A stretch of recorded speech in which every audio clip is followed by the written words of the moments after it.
jambo kwamba don't expect people to stay for levels. Usitarajie watu kaa milele na wewe. Lazima ujue hiyo. You must know watu wanakuja na kuondoka. People they die. Watu wanakufa. Watu wanaondoka kwenye maisha. Marafiki zako wa saizi inawezekana kesho sio marafiki. Ndugu zako kabisa wanaweza kuacha na kuondoka kwa sababu una matatizo.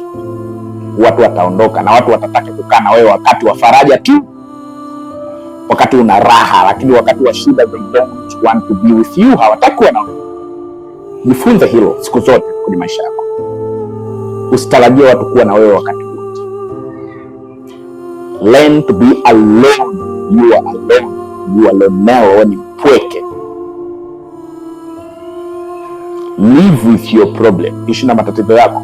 Solve your problem. Tatua matatizo yako. Don't expect people too much. Utaumia kwenye maisha yako. You will cry a lot. Nakwambia kweli. Nakwambia kweli because I know, I've seen, nimeona what happened. Life is, yani maisha yana namna yake. Learn to be alone.